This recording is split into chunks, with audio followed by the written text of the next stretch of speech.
लकड़ी का रावण कविता मुक्तिबोध की। जैसा कि हमने कल देखा था, पढ़ा था कि मुक्तिबोध एक विचारधारा के प्रति समर्पित कवि हैं।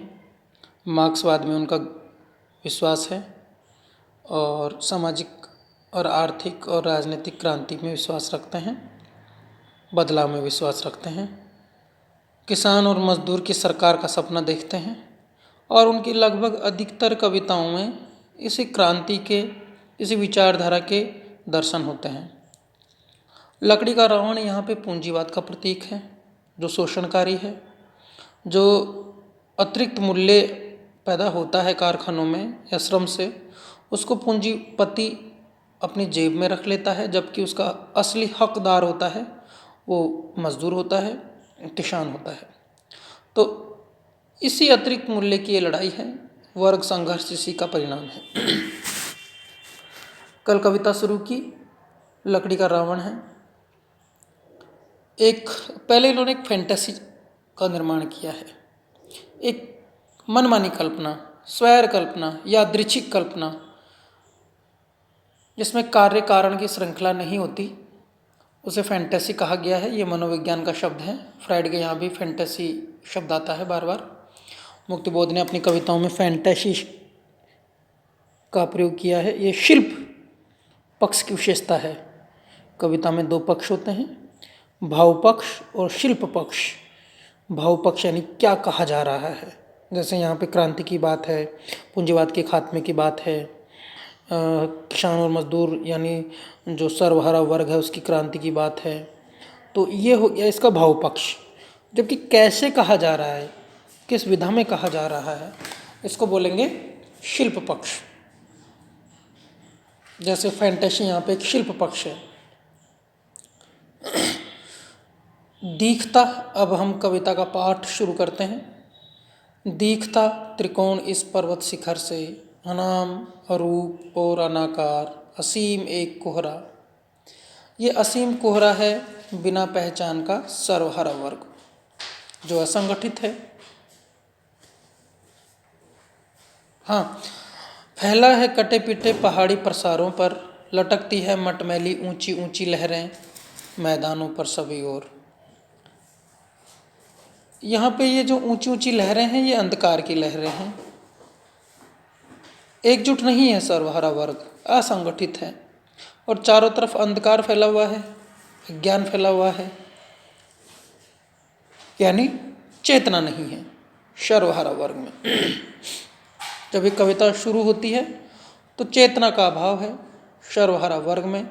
और लकड़ी का रावण यानी पूंजीवाद को लगता है कि चारों तरफ अज्ञान है, असंगठित सर्वहारा वर्ग हैं, इनकी कोई पहचान नहीं है। लेकिन उस कोहरे से बहुत दूर ऊपर उठ पर्वतीय ऊर्ध्वमुखी नोक एक मुक्त और समुत्तुंग। लेकिन उस कोहरे से बहुत दूर क्या है? ऊपर उठकर पर्वतीय ऊर्ध्वमुखी यानी जिसका मुख ऊपर की ओर हो, जिसका मुख ऊपर की ओर हो उसको बोलेंगे ऊर्ध्वमुखी। नोक एक मुक्त और समुत्तुंग, मुक्त है वो, बहुत ऊंची है वो, समुत्तुंग यानी बहुत ऊंची। उस शैल शिखर पर खड़ा हुआ दिखता है एक ध्योपिता भव्य निसंग ध्यान मग्न ब्रह्म। ये रावण जो पूंजीवाद है, जो लकड़ी का रावण है, लेकिन उस कोहरे से बहुत दूर, कोहरा है ये सर्वहारा वर्ग का प्रतीक, उससे ऊपर उठकर यानी पूंजीवाद उससे ऊपर मानता है खुद को, पर्वतीय पर्वत के समान ऊंचा मानता है खुद को, ऊर्ध्वमुखी यानी जिसका मुख ऊपर की ओर है, नोक एक मुक्त और समुत्तुंग जो सबसे ऊंचा है, जो मुक्त समझता है खुद को। उस शैल शिखर पर खड़ा हुआ दिखता है एक ध्योपिता, ध्योपिता यानी सूर्य जैसा, भव्य, निसंग यानी अकेला।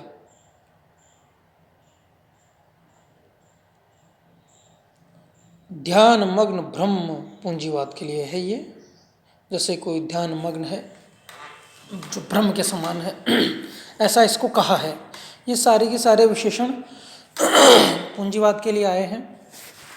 देवपिता ध्यान मग्न ब्रह्म के समान, जो खुद को समझता है, जो बहुत ऊंचा है, इसके आसपास भी कोई नहीं है, जो शैल शिखर यानी पहाड़ की चोटी पर है, मुक्त है, समुत्तुंग है, सबसे ऊंचा है।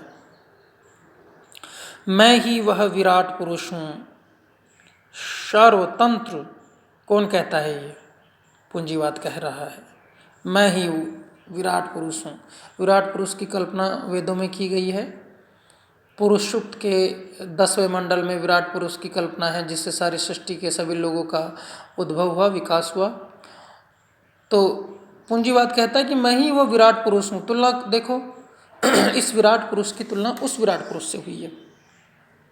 विराट पुरुष ऋग्वेद के 10वें मंडल में विराट पुरुष से सभी वर्णों की उत्पत्ति बताई गई है। ब्राह्मण, क्षत्रिय, वैश्य और शूद्र। ब्राह्मण की उत्पत्ति मस्तक से या मुख से, क्षत्रियों की भुजाओं से, वैश्य की पेट से या जंघाओं से, और शूद्र की पैरों से, ऐसा वर्णन है। तो विराट पुरुष जिसने सारी सृष्टि को पैदा किया, तो पूंजीवाद कहता है कि मैं ही वो विराट पुरुष हूँ। सर्वतंत्र, जनतंत्र जिसको गणतंत्र बोलते हैं, लोकतंत्र, राजतंत्र, यानी मैं ही सब जगह फैला हूँ। मैं कौन? ये मैं कौन है यहाँ पे? ये मैं है यहाँ पे पूंजीवाद। मैं ही वह विराट पुरुष हूँ, सर्वतंत्र, स्वतंत्र, सतचित्त। सतचित्त किसकी विशेषता है? ईश्वर की। सच्चित्तानंद, सच्चिदानंद जी भी जिसको कहा गया है, इसमें तीनों गुण होते हैं। तो मैं ही वह सर्वतंत्र, प्रत्येक जगह फैला हुआ, हर तंत्र में, चाहे राजतंत्र हो, लोकतंत्र हो, अधिनायक तंत्र हो, स्वतंत्र हूँ मैं, सब जगह पूंजीवाद फैला है। मेरे इन अनाकार कंधों पर विराजमान खड़ा है सुनील शून्य। मेरे ही इन कंधों पर यानी विराजमान है, यानी बैठा हुआ है, विराजमान है यानी बैठा हुआ है, स्थिर है, स्थायी है, स्थित है। मेरे अनाकार कंधों पर कौन स्थित है? खड़ा है सुनील शून्य आकाश, रवि, चंद्र, तारा, द्युति मंडलों के परे तक। दोनों हम अर्थात मैं व शून्य देख रहे हैं दूर दूर तक। पूंजीवाद है। लकड़ी का रावण है, बहुत ऊंचा है, पूंजीवाद जैसा है, जो मानता है कि मेरे बराबर कोई नहीं है। पूंजीवादी मानता है कि मैं ही चरम स्थिति हूँ विकास क्रम की। बताया था मार्क्सवाद पढ़ाते हुए हमने कि समाज की 6 अवस्थाएं मानी गई है मार्क्सवाद में: आदिम साम्यवादी युग, दास युग, सामंत युग और पूंजीवादी युग, और उसके बाद में सर्वहारा वर्ग का अधिनायकत्व और फिर साम्यवाद। लेकिन जो पूंजीवाद है वो मानता है कि बस अभी 5वीं और 6ठी अवस्था नहीं आएगी। 5वीं अवस्था आने का मतलब है खात्मा पूंजीवाद का। पूंजीवाद कब चाहेगा कि उसका खात्मा हो? तो वो कहता है कि नहीं, मैं ही हूँ परम, मेरे से आगे कुछ नहीं है। कहता तो है, मेरे इन अनाकार कंधों पर विराजमान खड़ा है सुनील।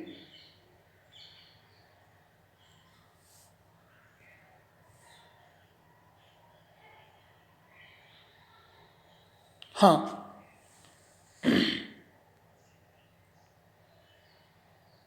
रवि, चंद्र, तारा, द्युति मंडलों से परे तक दोनों हम अर्थात मैं व शून्य देख रहे दूर दूर दूर तक फैला हुआ मटमैली जड़ी भूत परतों का लहरीला कंबल और छोरहीन। किसको देख रहे हैं हम? सामंती पूंजीवादी ताकतें। ये क्या देख रही है? असमानता का कंबल फैला हुआ है। देख रहे दूर दूर दूर तक फैला हुआ मटमैली जड़ी भूत परतों का। जड़ी भूत यानी रूढ़िवादिता का, अंधकार का, अज्ञान का, पूर्वाग्रहों का, पिछड़ेपन का। मटमैली यानी मिट्टी के रंग का। ये किसका प्रतीक है? मटमैली जड़ी भूत परतों का लहरीला कंबल। ये सर्वहारा वर्ग की कमजोरियों का प्रतीक है। मटमैली जड़ी भूत परतों का लहरीला कंबल। लहर तो है उसमें, ऐसा नहीं है कि एक कंबल एकदम शांत पड़ा है, इसमें लहरें तो उठती है इस कंबल में। सामंती पूंजीवादी ताकतें जिन्होंने सर्वहारा वर्ग पर इस असमानता के कंबल को तान रखा है, दबा रखा है इस असमानता के कंबल के नीचे। आगे देखो लिखा है साफ साफ, लहरीला कंबल और छोरहीन रहा ढांक कंदरा गुफाओं को, तालों को, वृक्षों के मैदानी दृश्यों के प्रसार को।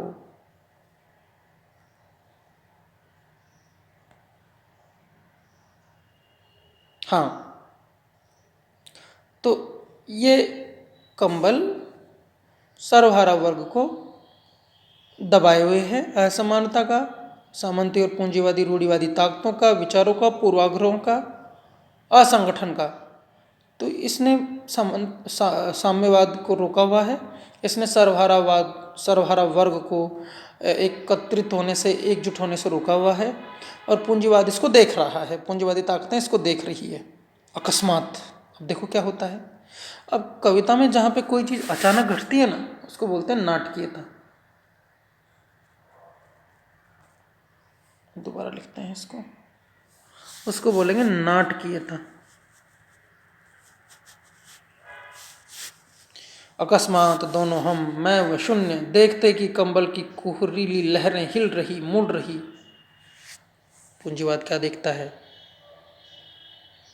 कि कंबल जो सामंतवाद और जो रूढ़िवादिता का कंबल था, जिसने दबा रखा था, ढांक रखा था, किसको? सर्वहारा वर्ग की इच्छाओं को, सर्वहारा वर्ग की उम्मीदों को, तो वो हिल रहा है, मुड़ रहा है। क्या ये सच है? कैसा हो रहा है? सवाल पूछता है। तो ये कंबल हिल रहा है, इसका क्या मतलब है? इस प्रतीक का अर्थ ये हुआ कि सर्वहारा वर्ग में अब हलचल हो गई है, अब जागरण हो रहा है, अब एकजुट हो रहे हैं, अब संघर्ष करेंगे, अब लड़ाई करेंगे, अब विरोध करेंगे, अब क्रांति करेंगे, अब इस पूंजीवाद को खत्म कर देंगे। जिस कंबल के नीचे सर्वहारा वर्ग था, उसमें लहरें दिखाई देती है, लहरीला कंबल हिल रहा है वो अब, यानी कुछ ना कुछ तो हलचल है ना, हलचल है ना। अब ये सब प्रतीक हैं, फैंटेसी है। पहले जब हमने मुक्तिबोध शुरू किया था तो इसके परिचय में हमने पढ़ा था कि फैंटेसी ही इनकी शिल्प का मुख्य साधन है, मुख्य तत्व है, और बिना फैंटेसी के कविताएं नहीं लिखते। फैंटेसी यानी मनमानी कल्पना, जिसको स्वैर कल्पना भी बोलते हैं। तो इसी से इसका अर्थ खुलेगा। हमने इन अर्थों को खोलने की कोशिश की, इन प्रतीकों को, उन बिंबों को खोलने की कोशिश की। प्रतीक मुक्तिबोध के यहाँ पे थोड़े से कठिन माने जाते हैं। कठिन काव्य का प्रेत जिस तरह से केशव को कहा गया है, वैसे ही मुक्तिबोध भी कठिन काव्य के कवि माने गए हैं, क्योंकि इनके प्रतीक थोड़े से कठिन आए हैं। लेकिन इनके प्रतीकों को अगर हम मार्क्सवादी सांचे में रखकर खोलने की कोशिश करेंगे तो आसानी से समझ पाएंगे। अगली क्लास में कविता का अगला हिस्सा पढ़ेंगे। धन्यवाद।